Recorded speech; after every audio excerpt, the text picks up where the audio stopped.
तो कैसे स्टूडेंट्स, मैं हूँ प्रवीण कुमार प्रजापति आपके सामने लेकर फिर से एक नया वीडियो जो है क्लास 10th का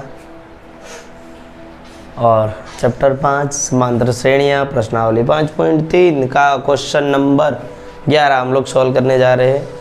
आज बड़ा अच्छा दिन है और इसी अच्छे दिन के साथ हम शुरुआत करेंगे लेक्चर नंबर 14 की। ठीक है, लेक्चर नंबर 14 यानी बहुत ज़्यादा ही लेक्चर जा रहे हैं ना, क्योंकि चैप्टर ही बड़ा है और मार्क्स भी ज़्यादा रहते बोर्ड में इसके लिए सीधी सी बात है, स्वाभाविक बात है, थोड़ा सा बड़ा ही होगा चैप्टर।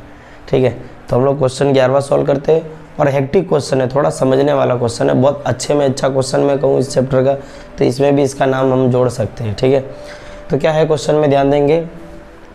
यदि किसी एपी के प्रथम n पदों का योग 4n-n² है तो इसका प्रथम, यहाँ प्रथम लिखा है लाइट की वजह से शायद नहीं दिखेगा, इसका प्रथम पद अर्थात S1 क्या होगा, प्रथम दो पदों का योग क्या होगा, दूसरा पद क्या है, इसी प्रकार तीसरे 10वें और 9वें पद ज्ञात करना है। यानी इसमें 4-5 क्वेश्चन दिए। ठीक है, क्या दिया है और ये क्वेश्चन बहुत अच्छा है, इस क्वेश्चन का आप अच्छे से सीखोगे ना तो इस क्वेश्चन के बाद इसी क्वेश्चन के बेस पे आपके 1 नंबर के क्वेश्चन खाली जगह जैसा पूछ लिया जाएगा। ठीक है, तो यहाँ पे क्या बोला, किसी एपी के प्रथम n पदों का योग दिया मुझे, तो n पदों का योग यानी Sn बराबर दिया है, क्या दिया है 4n-n² दिया है।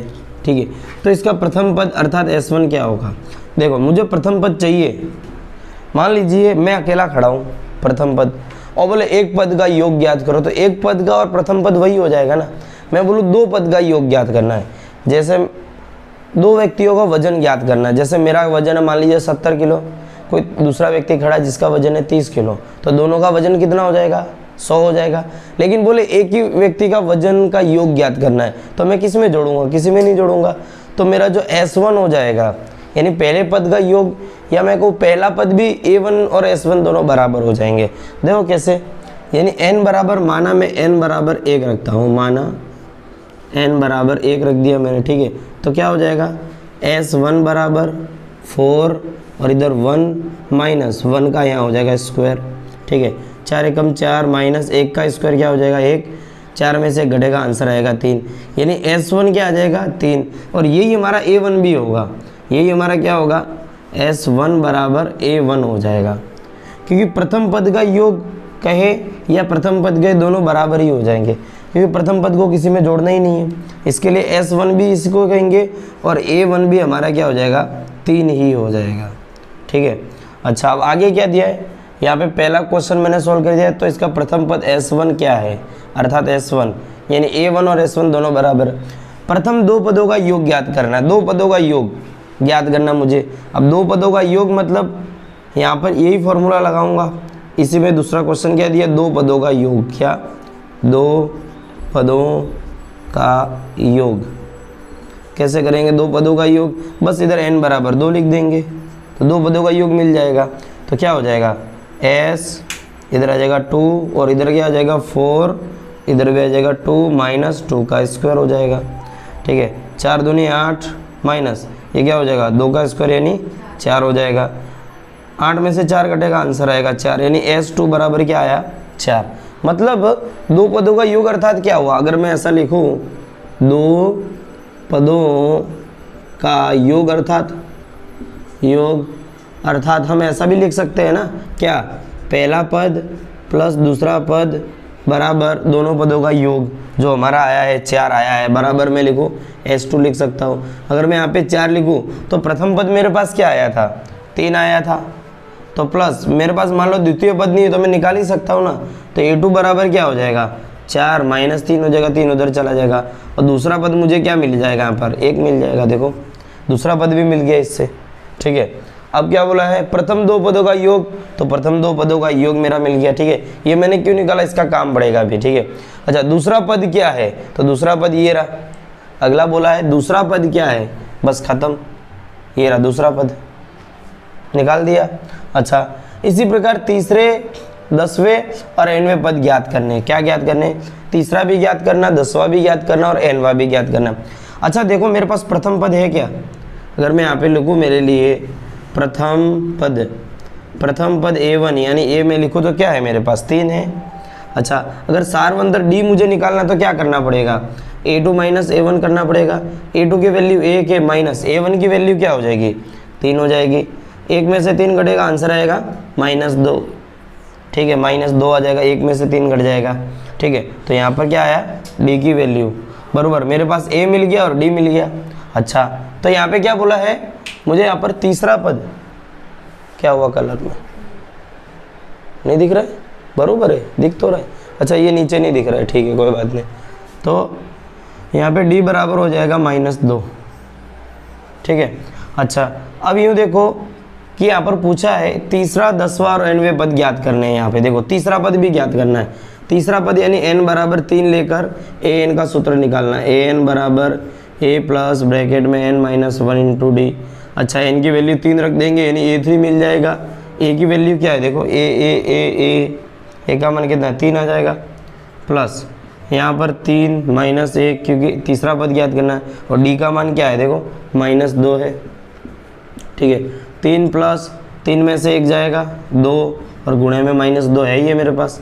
3 प्लस 2 का गुणा 2 से होगा 2 दूनी -4, और 3 प्लस और माइनस क्या हो जाएगा, प्लस माइनस -4 हो जाएगा, और 3 में से 4 घट जाएगा तो आंसर क्या आएगा भाई, क्या आ जाएगा, -1 आ जाएगा, ये आ जाएगा a3। अगर मेरी AP मुझे बनानी है तो क्या बनेगी मेरी, बोलो।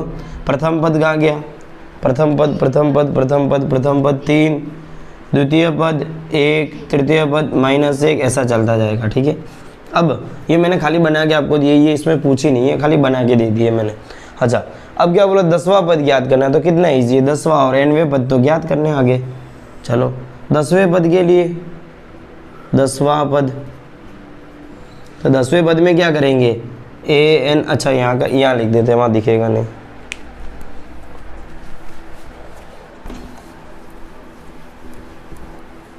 ठीक है। अब मुझे ज्ञात करना है 10वां पद, यहाँ बोला ना 10वां और nवें पद ज्ञात करना है, यानी 10वां पद। 10वां पद के लिए n बराबर हो जाएगा 10, प्रथम पद क्या हो जाएगा, a बराबर मेरे लिए क्या दिया है, a बराबर अभी भी हमने निकाला था, क्या निकाला था 3, d बराबर क्या हो जाएगा -2, ठीक है। और क्या ज्ञात करना है, 10वां पद ज्ञात करना, तो वही लगा लो, an बराबर a प्लस ब्रैकेट में n minus 1 into D. a का मान देखो कितना है 3, प्लस 10 में से 1 घटेगा, यहाँ पे 10 आएगा -1, और d का मान -2, तो 3 प्लस 10 में से 1 घटेगा 9 गुणे ये हो जाएगा -2, 3 प्लस 9 दूनी -18 हो जाएगा, 3 प्लस माइनस -18, 3 में से 18 घटाएंगे तो -15 उत्तर आ जाएगा an। यानी हम कहेंगे 10वां पद क्या हो जाएगा हमारा, 10वां पद -15 है, निकल आया। अब पूछा है nवां पद निकालना है, बस nवें पद में भी सेम करना है, खाली n की जगह n ही रखना है। क्या करना है, देखो अब मुझे निकालना है nवां पद, nवां पद। nवें पद में यहाँ पे कोई वैल्यू नहीं है, मतलब an बराबर a प्लस ब्रैकेट में n माइनस 1 इंटू डी, इधर n ही रखेंगे, a का मान वही रख देंगे 3, प्लस n को चेंज नहीं करेंगे, n माइनस 1, और d का मान रख देंगे, d का मान -2, तो यहाँ पे आ जाएगा 3 प्लस -2 का गुणा अंदर करेंगे तो -2n, और इसका भी अंदर गुणा करेंगे तो माइनस और माइनस ये हो जाएगा +2 हो जाएगा, ठीक है। अब इसका सॉल्यूशन करेंगे तो 3 प्लस माइनस -2n, और प्लस प्लस तो प्लस ही रहता है, +2 रह जाएगा, ब्रैकेट खोल दिया मैंने। अब 3 प्लस 2 कितना हो जाएगा, ये 5 हो जाएगा, और -2n तो था ही पहले से, ऐसा लिख सकते हैं, या ऐसा भी लिख सकते हैं 5 प्लस 5, ये प्लस वाला है, और पीछे -2n भी लिख सकते हैं। मैंने पदों को खाली आगे पीछे लिख दिया, ये भी लिख सकते हैं आप, ये भी लिख सकते हैं, ठीक है। तो ये हो जाएगा मेरा nवां पद, तो मैं लिखूंगा nवां पद 5 - 2n है, या 5n, ये सब भी लिख सकते हैं, -2n + 5 है, ये भी लिखा जा सकता है, ठीक है। तो यहाँ पे हो जाता है 11वां क्वेश्चन खत्म। यानी 11वें क्वेश्चन में आपको क्वेश्चन कितने दिए, 1 क्वेश्चन, 2 क्वेश्चन, 3 क्वेश्चन, 4, 5 और 6 क्वेश्चन दे दिए, ठीक है। छोटे छोटे प्रश्न दिए, तो इससे आपके मतलब आपको मान लो ये ना देकर कुछ और यहाँ पर दे दिया जाए और बोल दिया जाए कि भाई निकालो पहला पद दूसरा पद, ठीक है। इस तरीके से आप श्रेणी भी निकाल सकते हैं पूरी की पूरी। तो मैंने समांतर श्रेणी भी निकाल के दिखा दी, वो भी आपसे पूछा जा सकता है, ठीक है। चलो बढ़ते हैं आगे क्वेश्चन नंबर 12 की तरफ।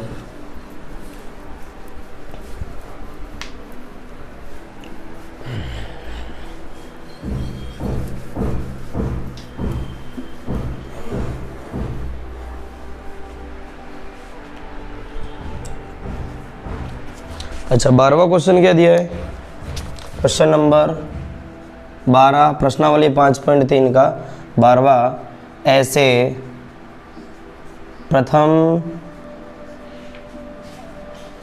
40 धन पूर्णांकों का योग, ऐसे प्रथम 40 धन पूर्णांकों का योग ज्ञात कीजिए, ज्ञात कीजिए। ठीक है, जो 6 से विभाज्य हो, जो 6 से विभाज्य हो। बहुत इजी क्वेश्चन, आ सकता है, आ जाता है, बहुत इजी में इजी क्वेश्चन है। ठीक है, ऐसे प्रथम 40 धन पूर्णांकों का योग ज्ञात करना जो 6 से विभाज्य हो, नहीं 6 से भाग दे सकते हो वैसे, तो यहाँ पे मैं डायरेक्ट एपी बना सकता हूँ। एपी बराबर क्या बनेगा, 6 से विभाज्य, 6 से विभाज्य। ठीक है, 6 से विभाज्य मतलब कौन सा, 6 खुद है, 12 है, 18 है, डॉट डॉट डॉट डॉट। और कितने पदों तक ज्ञात करना है, 40 पदों तक। कहाँ तक, 40 पदों तक।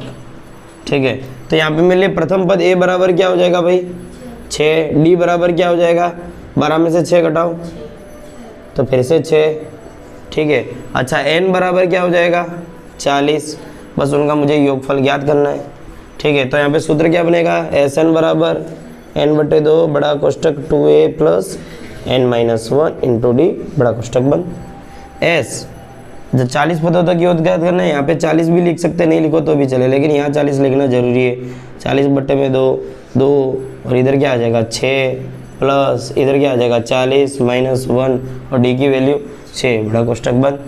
अच्छा 2 का बुक 40 में दे देंगे तो कितना आ जाएगा 20, 6 दूनी 12 प्लस 40 में से घटेगा 39 और गुणे में क्या है 6 कोष्टक बंद। 39 और 6 का गुणा कर देंगे, करो गुणा, 4 6 24, 24 में से 6 घटा देंगे, 240 में से 6 घटाओ तो 234। चलो हो गया आंसर मेरा निकला है।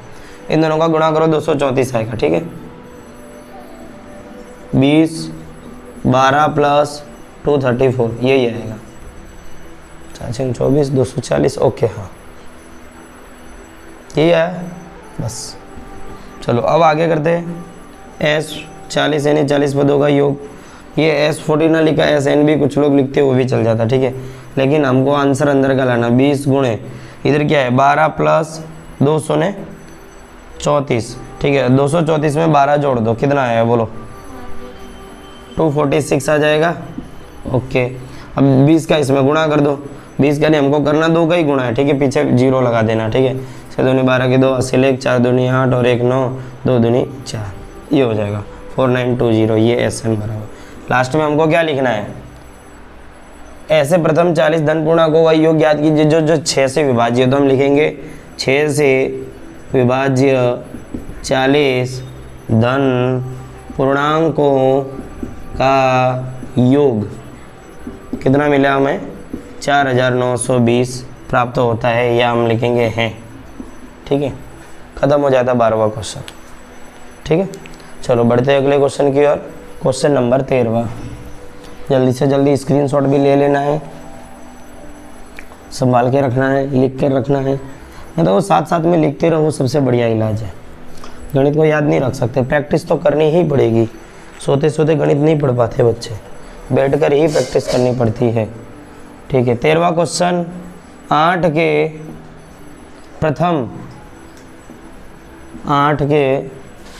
प्रथम 15 गुणजों का योग ज्ञात करना है, का योग ज्ञात कीजिए, ज्ञात कीजिए।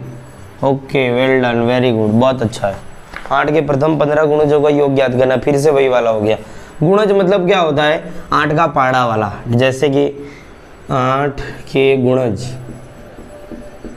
कौन कौन से होंगे, तो हम एपी बना सकते हैं उसकी डायरेक्ट। समांतर श्रेणी 8 खुद है, 16 है, 24 है, डॉट डॉट डॉट डॉट। कितने गुणजों तक करना है, 15। जैसे 1 2 3, तो कितने गुणजों तक, 15 गुणजों तक हमें योग ज्ञात करना है। तो यहाँ पर a बराबर मुझे क्या मिलेगा 8, डी बराबर क्या मिलेगा भाई, 16 में से 8 घटा दो, वो भी 8 मिलेगा।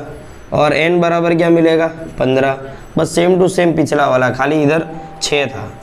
ठीक है, तो सूत्र क्या बनेगा, एस एन बराबर एन बट्टे 2 बड़ा कोष्टक 2a plus n minus 1 into d बड़ा कोष्टक बंद। एन की वैल्यू 15 बट्टे में 2 कोष्टक 2 इंटू ए का मान देखो कितना आया है 8 प्लस एन की वैल्यू यहाँ पे फिर से 15 माइनस 1 और डी का मान कितना है वो 8 है बड़ा कोष्टक बंद। 15 बट्टे में 2 8 दूनी 16 प्लस 15 में से 1 जाएगा 14 गुणे 8 कोष्टक बंद। 15 बट्टे 2 यहाँ पे आएगा 16 प्लस 14 का गुणा 8 से करें 14 पंजे 17 14 सिंह 14 14 7 58 14 8 112। ठीक है, यही आएगा 14 7 112 होता है।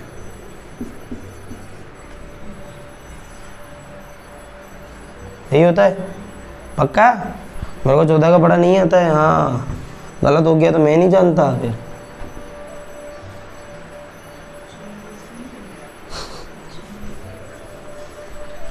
देखो कंफ्यूजन ही पता है ना, बचपन में 14 के पढ़े में अटकते थे, 13 14 17 18 19, यही पहाड़े बहुत परेशान करते हैं बच्चों को।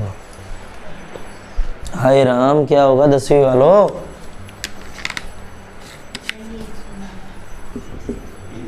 एक 112 ही आएगा।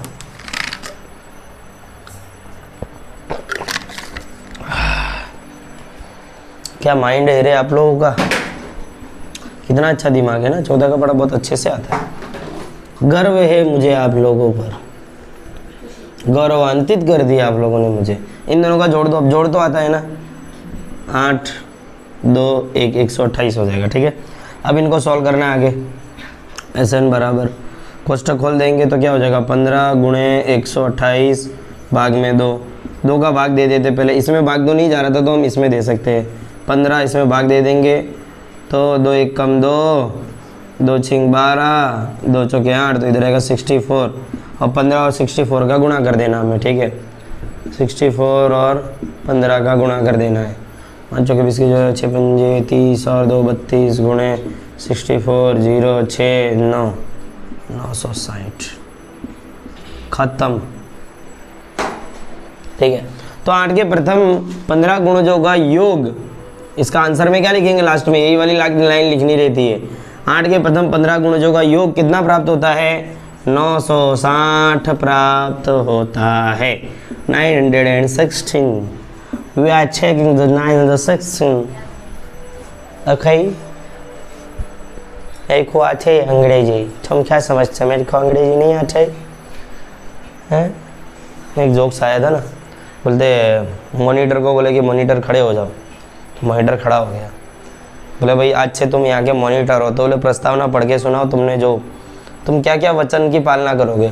तो बोले मैं मॉनिटर होने के नाते पूरी क्लास का ध्यान रखूँगा, कोई कचरा ना करे इस बात का भी ध्यान रखूँगा।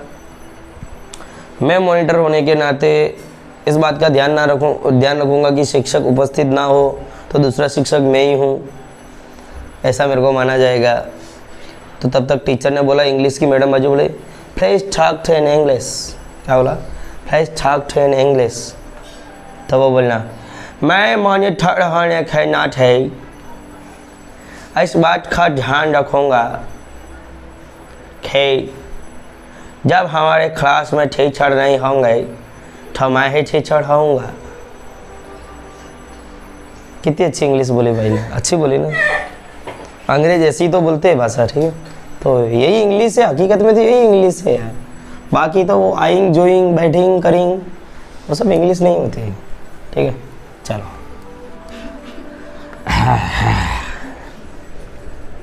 जोक्स में दम नहीं था ना, मज़ा नहीं आया, कोई बात नहीं, अगली बार और अच्छा वाला ले आएंगे।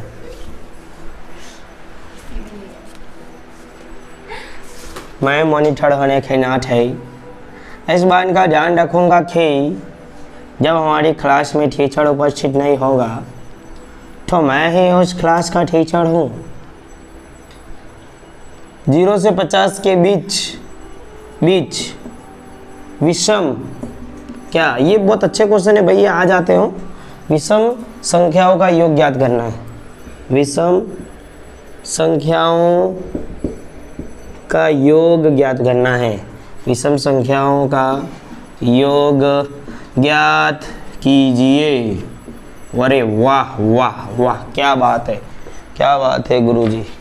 0 और 50 के बीच विषम संख्याओं का योग ज्ञात करना। 0 और 50 के बीच विषम संख्या, हम बोलेंगे विषम संख्या क्या है, तो 0 और 50 के बीच, वो भी कहाँ से, 0 से 50 के बीच कौन कौन सी होगी, वो स्टार्ट होगी 1, 3, 5 dot dot dot dot dot, कहाँ तक होगी 50 विषम संख्या है, नहीं ये सम संख्या है, विषम संख्या होगी 49। ठीक है, विषम संख्या यानी ऐसी संख्या जिसके पीछे 1, 3, 5, 7 और 9 आता हो। ठीक है, तो खुद ही ये विषम, इधर भी 9 आ रहा है, इसके लिए ये विषम संख्या हो जाएगी। पर अब इनका योग ज्ञात करना है हमें। योग ज्ञात करने के लिए मुझे n की वैल्यू भी तो पता होनी चाहिए ना। जैसे मेरे लिए प्रथम पद क्या हो जाएगा, प्रथम पद a बराबर क्या हो जाएगा, 1 हो जाएगा। सार्व अंतर क्या हो जाएगा, सार्व अंतर d बराबर क्या हो जाएगा, 3 में से 1 घटाओ, आंसर आएगा 2। लेकिन मेरे पास n का मान नहीं है। देखो कितने पद है, मतलब 0 से 50 के बीच कुल कितने पद है, 1, 2, 3, यहाँ से तक कुल कितने, नहीं पता ना। हमारे पास अंतिम वाला तो पद है ना, तो हम निकाल देंगे अंतिम वाला पद कौन से नंबर पे, यानी an निकाल देंगे। an बराबर क्या होगा, a plus n minus 1 into D. an की वैल्यू कितनी हो जाएगी, 49 बराबर a की वैल्यू कितनी हो जाएगी, 1 प्लस n तो हमें ज्ञात करना है -1 इंटू डी का मान कितना हो जाएगा, 2। ये एक को इधर ले आओ, 49 माइनस 1 बराबर इधर क्या बचेगा, n माइनस 1 और इधर रहेगा 2। 49 में से 1 जाएगा तो 48 बराबर n माइनस 1 और ये 2 गुणे में है ना, इधर भाग में ले आओ। ठीक है, भागे चलते हैं, 2 का भाग 48 में जाएगा तो कितना बचेगा यहाँ पर, 24 बराबर n minus 1, n minus 1, minus 1 उधर आएगा तो 24 प्लस 1 आ जाएगा बराबर n, इसलिए n बराबर कितना हो जाएगा मेरे पास 25। तो कुल विषम संख्या कितनी है 0 से लेकर 50 के बीच में, 25 है, क्योंकि देखो 25 विषम होगी तो सम भी तो 25 ही होगी। ठीक है, कोई बात नहीं, हमारे तो सिर्फ विषम चाहिए। ठीक है, तो विषम संख्या 25 है और इनका योगफल चाहिए मुझे, क्या चाहिए, योगफल। Sn बराबर 25/2 ब्रैकेट में, अच्छा इसका एक सूत्र होता है बहुत अच्छा सा,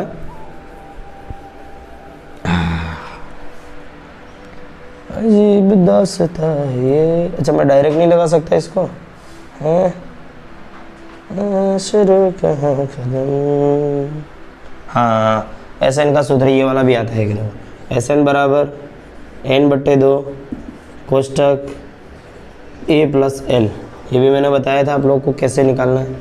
यह सूत्र कैसा होता था हमारे पास, 2a प्लस ब्रैकेट में n माइनस 1 डी कोष्टक बंद, ऐसा होता था। लेकिन मैंने इसको क्या किया था, n/2 किया था, a प्लस a कर दिया था, फिर plus n minus 1 into D कर दिया था। और ये वाला पूरा का पूरा हमारा an जैसा दिखता है, दिख रहा है ना an जैसा। अच्छा an को an भी लिख सकते हैं और l भी लिख सकते हैं। ठीक है, तो जैसा किताब में दिया तो मैं इसको l ही लिखूंगा, क्या लिखूंगा, l लिखूंगा, क्योंकि मेरे पास n की वैल्यू है तो खोटा करने से क्या जरूरत है। देखो क्योंकि यहाँ पे n बराबर हो जाएगा 25/2 और a का मान कितना है, देखो a बराबर 1 हो जाएगा प्लस और l यानी an की वैल्यू कितनी मेरे पास, ये रही 49। कोष्टक बंद, 25/2 और इन दोनों का जोड़ ये हो जाएगा 50, कोष्टक बंद, 2 का इसमें भाग जाएगा, ये भी हो जाएगा 25। 25 का गुणा 25 से करेंगे तो मुझे लगता है 625 आना चाहिए, ये हो जाएगा ऐसा। यही है, क्या बात है, क्या बात है, शाबाश शाबाश शाबाशी। खुद को तो दो यार, कोई तो नहीं देगा मुझे शाबाशी, एक बार में सवाल सही करूँ तो। ऐसा शाबाशी देते रहने का खुद को, मतलब पढ़ो ना, अकेले बैठे बैठे मान लो कमरे में पढ़ रहे हो और लगा कि यार पहली बार तो कैसे सवाल सही हो गया, तो ऐसे देने की शाबाश, कितना अच्छा फील होता है। कभी ऐसा हुआ कि लगातार तुमने 10 सवाल किए और 10 से 10 गणित के सही हो रहे, प्रैक्टिस कर रहे हैं, नहीं होता, क्या बात है। तब कितना अच्छा फील होता है, ऐसा लगता है हम ही गणित के महाराज हैं। ऐसा लगता है यार हमारे सिवा गणित को किसी को आती ही नहीं है। और ऐसा लगता है सर हमने अभी गणित में ध्यान क्यों दिया, पहले क्यों नहीं दिया है, इतनी इजी गणित है। थोड़ा लंबा है तो मैंने यहाँ पे शॉर्टकट में लिख दिया, मैं समझा देता हूँ। यहाँ पे एनसीईआरटी का क्वेश्चन नंबर 15 में पढ़ रहा हूँ, प्रश्नावली 5.3 का। हकीकत में होता क्या है, मान लीजिए कि घर बनाने वाला ठेकेदार है, ठीक है, काम करने वाला आदमी है, ये घर बना रहा है, ठीक है। अक्सर नहीं होता है, मान लो घर बनाने को दिया है तो क्या करते हैं वो लोग, बोलता भाई साहब आपका घर बन जाएगा, आपका घर 2 महीने में तैयार हो जाएगा, यूं यूं आप खाली पैसा फेंको, तमाशा देखो।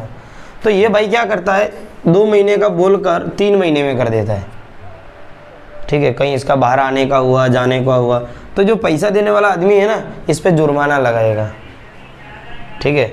पैसा देने वाला आदमी इस पर जुर्माना लगाएगा। उसने जुर्माना कितना लगाया, बोले भाई तूने 1 दिन लेट किया ना काम तो 200 रुपये जुर्माना, दूसरे दिन लेट हुआ तो उस दिन का 250 रुपया जुर्माना, तीसरे दिन लेट किया तो उस दिन का 300 रुपये जुर्माना। तो क्या हो रहा, हर दिन 50 रुपये जुर्माना बढ़ रहा है। तो ऐसा पूछे 30 दिन का विलंब करने के बाद उस पर कुल जुर्माना कितना होगा, कुल जुर्माना यानी उस पर चार्ज कितना हो जाएगा, हमको वो बताना है। कितना इजी प्रश्न है ना, बस। तो चलो पढ़ते हैं, ख़त्म कर देते हैं इस सवाल को। यानी अगर मैं इसकी एपी बनाऊं तो मेरी क्या बनेगी, 200, 250, 300 ... अच्छा कितने दिन तक, 30 दिन तक। कितना, यानी ए बराबर तो मेरा हो जाएगा 200 और डी बराबर क्या हो जाएगा, इसमें से इसको घटा देना है तो 250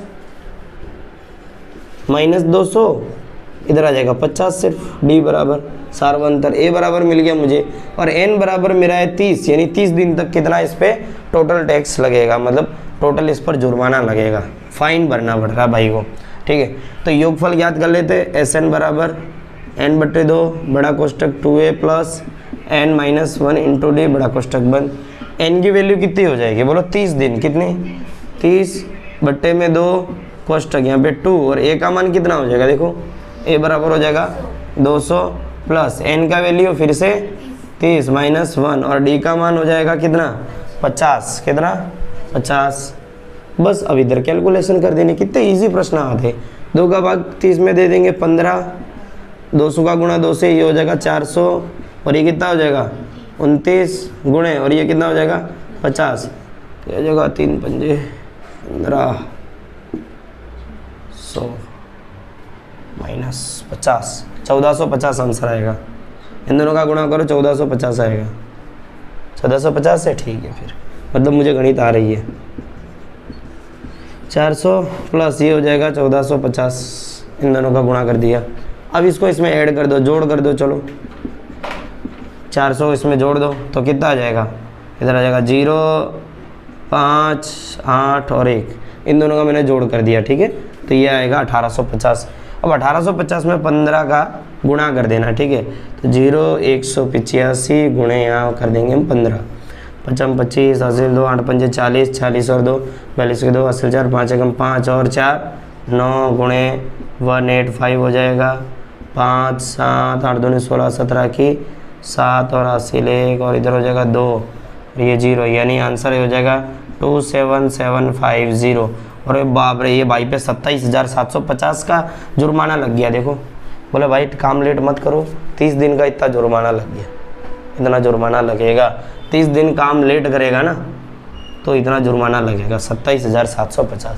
पहले दिन तो बोले तेरा भाई देख पहला दिन है तो मैं तेरे से 200 रुपया तेरा काट दूंगा। टोटल मान लो कि उसका एक दिन का चार्ज बनता होगा, जैसे कि मान लो कि 10,000 बन रहा है तो उसमें से 200 काट लिया हट, दूसरे दिन का 250 काट लिया हट, तीसरे दिन का 300 काट लिया, तो 30 दिन में कितना काटेगा देखो, माँ 27,750 रुपया। बड़ा नाइस थी, कितनी अच्छी बात है। बेचारे का 27,000 काट दिया, बीवी बच्चे भूखे मर जाएंगे बेचारे, पर इसके लक्षण है साले। हमने कुल कितने क्वेश्चन किए, 15 क्वेश्चन किए, 16वां क्वेश्चन अब अगले लेक्चर में, अगले लेक्चर में चैप्टर पूरा का पूरा क्लोज हो जाएगा। टोटल 15 लेक्चर का ये चैप्टर होने वाला है हमारा। बहुत अच्छी बात है, पहली बार हो रहा है हमारे चैनल पे, कई बार होएगा जब शुरुआत है तो, ठीक है। तब तक के लिए जय हिंद जय भारत, मिलते हैं अगले लेक्चर में, और उसी के बाद हम चैप्टर नंबर 3 भी शुरुआत करेंगे। और चैप्टर नंबर 3 आपके लिए ईजी होने वाला है, क्योंकि उसकी विलोपन विधि तो हमने यहाँ सीख ही ली है। बाकी रही प्रतिस्थापन विधि, बस 2 ही विधियाँ उसमें सीखनी है, क्योंकि इस बार एनसीईआरटी के सिलेबस से व्रजगुणन विधि हट गई है और बहुत कुछ उसमें से हट गया। ठीक है, मिलते हैं अगले लेक्चर में।